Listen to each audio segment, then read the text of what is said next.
Can you imagine one who was the gentlest of men, while being the most brave and just of all who've been? One who conquered all desires of self that make men weak, who granted all who asked him precisely what they seek, whom only jewels poured out his mouth whenever he would speak, who was the gem amongst the stones of men who shined unique. A selflessness and generosity that some would say was merely myth until they'd seen one of the lovers of his way, who used to mend his sandals, used to patch his clothes, who used to serve his family whenever he was home, who had a noble shyness, not gazing long upon a face, who honored all he ever met, be he king or be he slave, who always felt himself at home the most amongst the poor, who never angered for himself, but only for his Lord,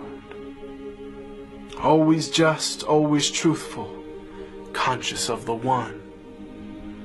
even if it brought discomfort to himself and those he loved. A satiated stomach his whole life was rarely felt, not due to poverty, but preference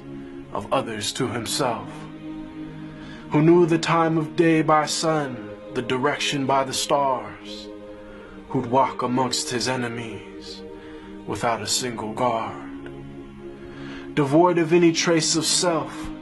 just humble and serene, eloquent but not verbose, just precisely what he means, whom all within his company felt light and sacred cheer, whom there was not a thing within creation that he feared, who loved to play with children and run races with his wives, who joined the festivities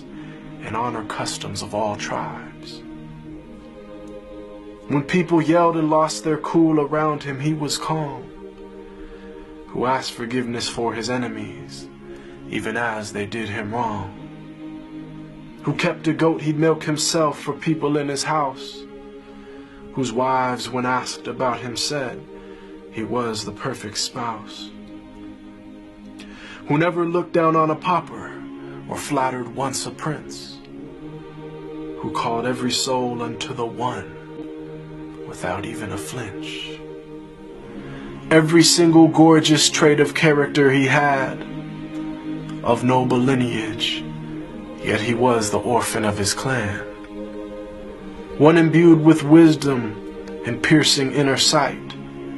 yet he was the unlettered one, who'd neither read nor write. All knowledge and trait of character unflawed were placed inside his very being directly by Allah. The way to salvation and triumph after death, to detachment and joy in life with each and every breath, to walk the righteous path and never falter come what may. May Allah give us success in following his way. They call him Al-Amin, the trustworthy, the honest, and I call him beloved, my master, Mohammed.